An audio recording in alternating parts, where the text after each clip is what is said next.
देखो, कल की क्लास में तुम लोगों ने फॉर्मूलेस कैसे लिखते हैं ये वाली चीज़ सीखी थी, है ना।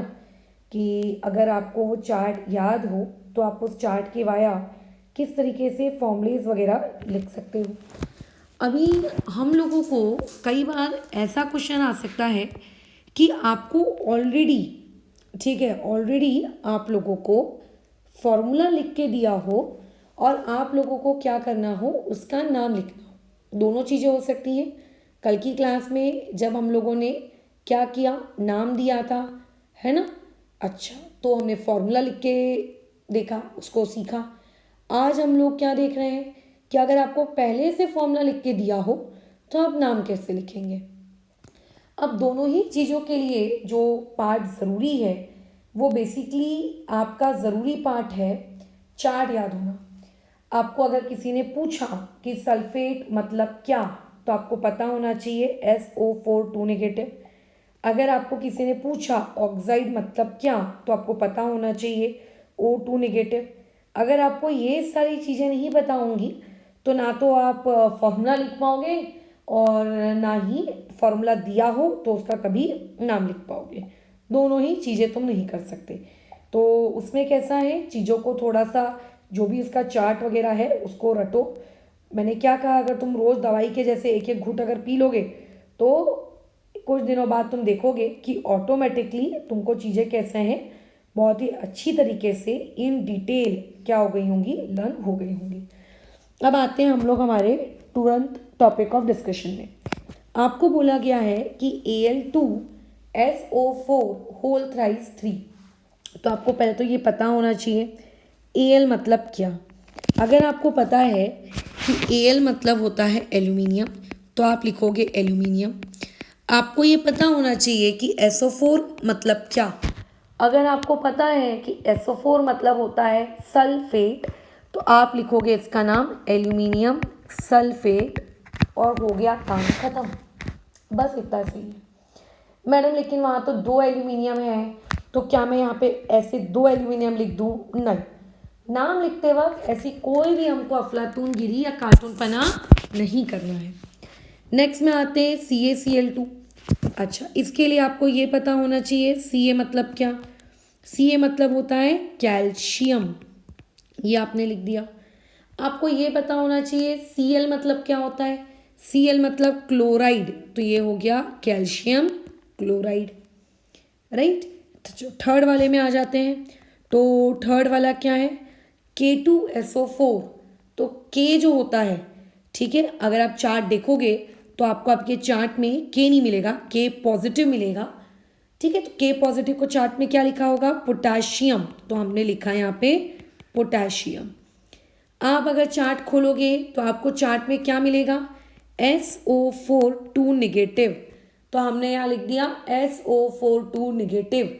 और SO4 2 नेगेटिव को कहा जाता है पोटेशियम सल्फेट। फिर आते हैं नेक्स्ट में, फोर्थ वाले में आते हैं। डन। फोर्थ वाले में क्या है, अगेन K है। अभी मैंने बताया K मतलब पोटाशियम, तो यहाँ आ जाएगा पोटाशियम। बट जब आप चार्ट देखोगे और आप उसमें इसको ढूंढोगे NO3, तो NO3 आपको वहाँ कैसे मिलेगा, NO3 नेगेटिव, तो आप यहाँ पे लिखोगे पोटेशियम नाइट्रेट, ये हो गया पोटेशियम नाइट्रेट। ये इस तरीके से चीज़ों को लिखना पड़ता है ना। फिर आखिरी वाले में आ जाओ, फिफ्थ वाले में। फिफ्थ में क्या है, Ca। अगर आप चार्ट देखोगे तो आपको मिलेगा Ca2 पॉजिटिव, इसे कहा जाता है कैल्शियम। उसके बाद फिर क्या है, CO3। चार्ट देखोगे आपको मिलेगा CO3 2 नेगेटिव, जिसे चार्ट में कहा जाता है carbonate, so it's name will be calcium carbonate. तो कैसा है, अगर आपको चार्ट याद है आप नाम भी लिख सकते हो, फॉर्मूला भी बना सकते हो, जैसा सवाल में पूछा गया है वैसा। तो इस तरीके से हम लोग क्या करते हैं, फॉर्मूलेस बनाते हैं, इस तरीके से हम लोग नाम लिखते हैं। ये हम लोगों ने इस क्वेश्चन में डिस्कस किया। इसी के बेसिस पर एक और क्वेश्चन है, इसको अटेम्प्ट करो, ठीक है, लेकिन ये थोड़ा सा अलग है। इस क्वेश्चन को पहले रीड करो, इसको समझने की कोशिश करो क्या बोल रहा है। इसमें बोल रहा है give the names of the elements present in the following compound, मतलब आपको कुछ नाम दिए गए, पहले तो आप उन नाम के फॉर्मूले लिखो। देखो जैसे तुम लोगों के घर में दो नाम होते हैं कई कई लोगों के, एक होता है उनका वो नाम जो वो स्कूल में यूज़ करते हैं, ट्यूशन्स में यूज़ करते हैं, या किसी भी डॉक्यूमेंट में यूज़ करते हैं, और एक होता है उनके घर का पेट नेम, चंटू बंटू, है ना, वगैरह वगैरह। तो पिंकी, डिंकी, इस टाइप वाले नाम। तो वैसे ही जो केमिकल्स होते हैं इनके भी दो नाम होते हैं, एक होता है प्रॉपर नियम वाले नाम, एक ऐसा रूल पढ़ाया जाता है, ऐसा एक रूल सिखाया जाता है जिसके थ्रू अगर आपको 100 एलिमेंट्स भी दे दिए जाए, जैसे अभी मैंने प्रीवियस क्वेश्चन में कितने एलिमेंट्स दिए, 5, आपने पांचों के नाम लिखे क्या, लिख लिए मैडम। लेकिन अगर आपको इन 5 के बदले अगर 100 एलिमेंट्स देती, क्या आप लिख पाते, बिल्कुल लिख पाते, क्योंकि रूल तो यही है। तो वो होता है एक नाम। और दूसरा होता है कि इन एलिमेंट्स के भी होते हैं चंटू बंटू नेम। तो वो जो घर के इनके नेम होते हैं वो घर के नेमों से भी आपको एलिमेंट्स की पहचान करते आना चाहिए। जैसे कि इस क्वेश्चन का जो पार्ट ए है, पार्ट ए में बोला गया है क्विक लाइन। अगर आप उस पूरे के पूरे चार्ट में क्विक वर्ड ढूंढेंगे आपको कहीं नहीं मिलेगा, आप लाइन वन ढूंढेंगे आपको कहीं नहीं मिलेगा। ये उसका चंटू पंटू नाम है, उसके घर वाला नाम है, इसका आपको याद ही करना पड़ेगा कि अच्छा ट्यूशन में स्कूल में बुक्स में पढ़ाया था क्विक लाइन मतलब CAO, तो आपको ये याद करना पड़ेगा। और अगर मैं इसी CAO का अकॉर्डिंग टू रूल इसका नाम लिखने जाऊं तो CA मतलब होता है कैल्शियम और O मतलब होता है ऑक्साइड। तो इससे हमें ये शिक्षा मिलती है कि कैल्शियम ऑक्साइड एंड क्विकलाइन ये दोनों सेम ही व्यक्ति के नाम है। ठीक है, ये मैं बताना चाह रही हूँ। तो आपको कुछ चीज़ें पता होनी चाहिए। अब आप बोलोगे हमें कैसे पता है, हमने तो कभी सुना नहीं, या आप पढ़ाते हो आपको पता है। तो ऐसे ही अब आपको बता दिया ना, अब आपको याद रखना है।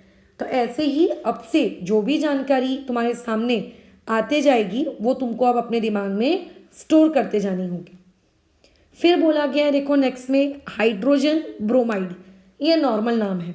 ये जो उसने लिख के दिया ना हाइड्रोजन ब्रोमाइड, ये नॉर्मल नाम है, ये रूल्स के अकॉर्डिंग देखो किया जा सकता है, ये रूल्स के अकॉर्डिंग देखो किया जा सकता है। रूल्स के अकॉर्डिंग ये नाम क्या होगा, हाइड्रोजन मतलब H, ब्रोमाइड को अगर आप चार्ट में देखोगे मतलब HBr, तो ये इसका नाम है। तुम पूछोगे मैडम इसका घर का कोई नाम नहीं है क्या। अब देखो जैसे ज़रूरी नहीं होता है ना कि हर बच्चे के दो नाम हो। जैसे मेरा नाम जो है सो है, मेरे घर में भी मुझे वही बोलते हैं, स्कूलों में भी वही बोलते थे, एग्ज़ाम के डॉक्यूमेंट्स में हर डॉक्यूमेंट्स में भी मेरा वही नाम है। मेरे घर का कोई पेट नाम नहीं है, मेरा भाई है उसके पेट नाम है, उसका घर का भी नाम है और उसके स्कूल वगैरह का भी नाम है। फिर तो ऐसा ज़रूरी नहीं है कि हर एलिमेंट हर कंपाउंड के आपको एक घर का नाम भी मिले और उसका एक दूसरा नाम भी मिले। कुछ लोगों के होते हैं और कई लोगों के नहीं होते हैं। जिन लोगों के होते हैं उनको आपको अपने दिमाग में स्टोर करना पड़ेगा। नेक्स्ट आते हैं, क्या बोला गया है, बेकिंग पाउडर। ठीक है, बेकिंग पाउडर। अब देखो बेकिंग पाउडर ये एक ऐसा प्रोडक्ट है जो आप सभी लोग जानते हो कि बेकिंग पाउडर किसे कहते हैं। केक्स बनाने में, ढोकला बनाने में, है ना, ये इडली वगैरह बनाने में, या कोई भी ऐसा जो फूड बनता है जिसमें आप लोगों को स्पॉन्जी स्पॉन्जी इफेक्ट चाहिए, वहाँ बेकिंग सोडा यूज़ किया जाता है। और जहाँ हमें एक ऐसा प्रोडक्ट बनाना हो केक वाले टाइप का, केक बनाना है, पेस्ट्री बनाना है, मफिन्स बनाना है, कुकीज़ बनाना है, ऐसे कुछ प्रोडक्ट्स अगर आपको बनाने हैं तो वहाँ पे आप बेकिंग सोडा का इस्तेमाल करते हो, सॉरी बेकिंग पाउडर का। तो बेकिंग पाउडर ये अलग चीज़ होती है, बेकिंग सोडा ये एक अलग चीज़ होती है।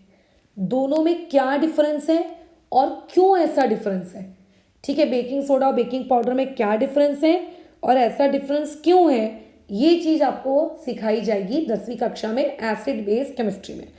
अभी आपको अपना दिमाग नहीं चलाना है, अभी आपको सिर्फ इतना पता होना चाहिए कि यहाँ पे मैंने लिख दिया बेकिंग पाउडर, तो आप यहाँ पर लिख कर मेरे को दे दो फटाफट। बोलो क्या, यहाँ पे आपने बोला कि मैडम बताइए हमको तो नहीं पता बेकिंग पाउडर का फॉर्मूला। तो मैंने बोला कि जिस तरीके से तुम्हें क्विक लाइन नहीं पता था कि वो CAO होता है, वैसे तुम्हें ये भी नहीं पता है कि बेकिंग पाउडर क्या होता है, तो तुम यहाँ पे लिख दो NaHCO3। मैं तुम्हें अभी बता रही हूँ और तुम लेकिन इसको याद रखना। तुमने कहा कि चलो ठीक है हम याद रख लेंगे, लेकिन इसका सही नाम क्या है वो भी तो आप बताइए। तो मैंने कहा कि देखो Na मतलब सोडियम, बराबर, तो हमने लिखा सोडियम। फिर मैंने कहा कि जाओ जाके चार्ट में देखो ये जो HCO3 है इसे क्या कहा जाता है। तो चार्ट में इसे कहा जाता है बाइकार्बोनेट, यानी कि आपका बेकिंग पाउडर सोडियम बाइकार्बोनेट कहलाता है। कई चार्ट्स में आप ये देखोगे कि जो ये HCO3 होता है इसे बाइकार्बोनेट ना बोलकर वो लोग कहते हैं हाइड्रोजन कार्बोनेट। तो ये दोनों के दोनों ही उसके करेक्ट नाम है। ये ऐसा, तो धीरे धीरे तुम्हें आप अपनी मेमोरी में ये सारी चीज़ें क्या करनी है, स्टोर करनी है। ठीक है, अच्छा अब डी वाले में आ जाते हैं। डी वाला जो नाम दिया है that name is potassium sulphate, जो कि काफ़ी आसान है। ठीक है, चार्ट के अकॉर्डिंग अगर चले, पोटेशियम मतलब के और पोटेशियम सल्फेट का अगर मैं फॉर्मूला बनाऊं तो फॉर्मूला बनेगा K2SO4। फॉर्मूला कैसे बनाते हैं लास्ट क्लास में बताया था तुमको। के लिखते हैं, के नीचे +1 लिखते हैं क्योंकि उसकी वैलेंसी उतनी होती है। सल्फेट मतलब SO4, उसकी वैलेंसी -2। फिर क्रिस क्रॉस करते हैं, तो जब आप क्रिस क्रॉस करोगे तो आपको क्या मिलेगा K2SO4। ये तो हो गया। जैसे क्वेश्चन नंबर 1 में मैंने क्या पूछा था, write down the name of the compounds. अब आप क्वेश्चन नंबर 2 को ध्यान से पढ़िए, यहाँ पे क्या पूछा जा रहा है, नेम ऑफ एलिमेंट्स, कंपाउंड्स नहीं। ठीक है, सेकेंड चैप्टर में एलिमेंट, कंपाउंड और मिक्सचर दोनों में क्या डिफरेंस होता है ये सिखा के दी हूँ। बट यहाँ पे क्या पूछा जा रहा है, name of elements, name of elements, compound नहीं। ये जो तुम लिखे हो ना कैल्शियम ऑक्साइड, राइट, बराबर, ये नाम नहीं चाहिए उसको, उसको नेम ऑफ एलिमेंट चाहिए। मतलब वो कंपाउंड्स जिनका आपको फॉर्मूला या नाम जो भी दिया है उसमें कौन कौन से एलिमेंट्स हैं, उन एलिमेंट्स के नाम लिखो। ठीक है, तो देखो अभी आपके पास फॉर्मूला आपकी आंखों के सामने है, CaO। इस CaO में एलिमेंट्स प्रेजेंट इन CaO क्या क्या है बताओ, कौन कौन से एलिमेंट्स इस CaO में प्रेजेंट है। ठीक है, एक प्रेजेंट है Ca। याद रखना कैपिटल अक्षर के बाद अगर आपको स्मॉल अक्षर दिख रहा है तो वो कलेक्टिवली देखा जाता है, उसको सेम काउंट किया जाता है, दोनों अलग अलग नहीं, दोनों सेम चीज़ें हैं। तो एक है आपका Ca और दूसरा है आप लोगों का O। अब आपको इनके नाम लिखने हैं। ठीक है, तो खैर ये आपको या तो पता होगा, और अगर नहीं पता है तो धीरे धीरे आप केमिस्ट्री जैसे जैसे पढ़ोगे चीज़ें पता चलती जाएंगी कि Ca मतलब होता है कैल्शियम। तो एक एलिमेंट जो इसके अंदर मौजूद है वो है कैल्शियम और दूसरा मौजूद है ऑक्सीजन।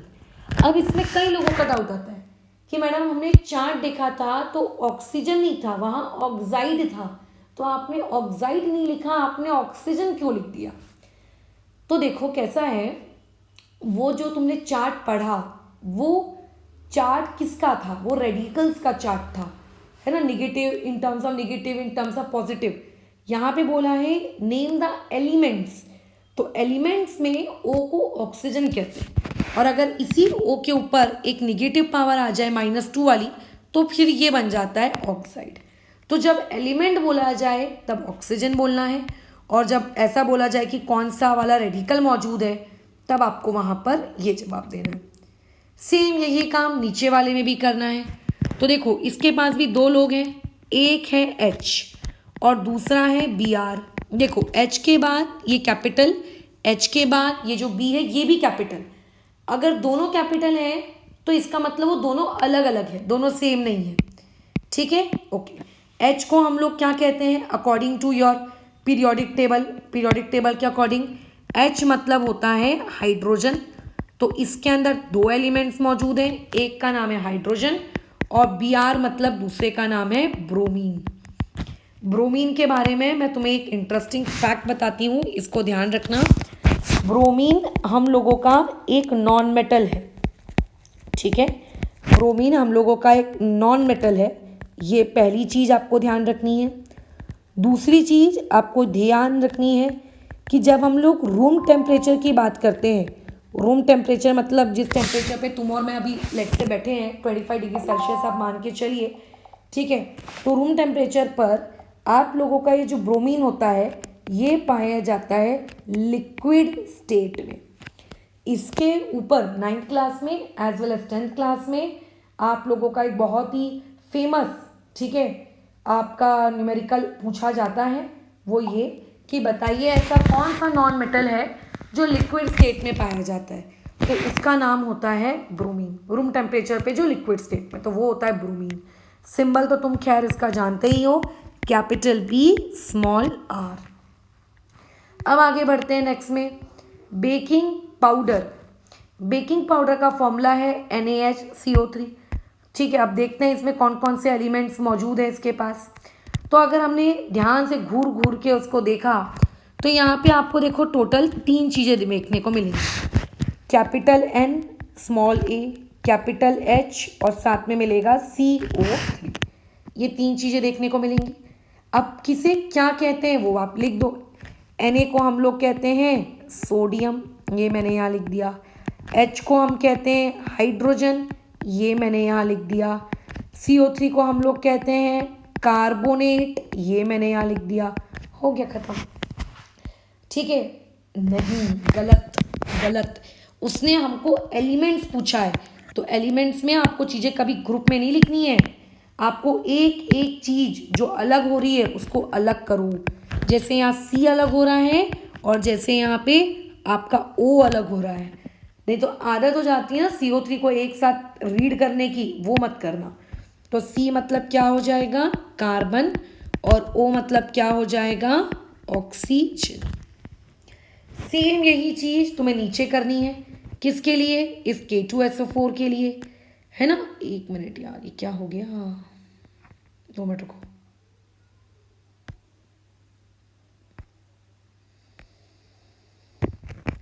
यही सेम चीज़ अभी तुम्हें किसके लिए करनी है, वो K2SO4 के लिए, कि कौन कौन से एलिमेंट्स उसमें मौजूद हैं, ठीक है। तो बहुत ही सावधानी पूर्वक उसको देखो क्या क्या है। मैं अभी पूरी स्टेटमेंट नहीं लिख रही हूँ, मैं डायरेक्ट लिख के दे रही हूँ क्या क्या प्रेजेंट है। पहला K प्रेजेंट है जिसे हम लोग कहते हैं पोटेशियम। दूसरा इसके पास क्या प्रेजेंट है, S प्रेजेंट है जिसको हम लोग कहते हैं सल्फर। और तीसरा इसके पास O प्रेजेंट है जिसे हम लोग कहते हैं ऑक्सीजन। तो किसी भी टाइप का क्वेश्चन स्कूल एग्जाम में या किसी भी एग्जाम में पूछा जा सकता है। फॉर्मूला दिया है, नाम लिखो, नाम दिया है, फॉर्मूला लिखो, फॉर्मूला या फिर नाम दिया है और कौन कौन से एलिमेंट्स मौजूद हैं ये पूछा जा सकता है, कितने एलिमेंट्स मौजूद हैं ये पूछा जा सकता है। Done, okay. तो बस हो गया हमारा टॉपिक खत्म ये वाला। कल हम लोग एक नया टॉपिक सीखेंगे जिसका काम होगा एटॉमिसिटी। हम एटॉमिसिटी कल क्या होती है कल हम ये सीखेंगे।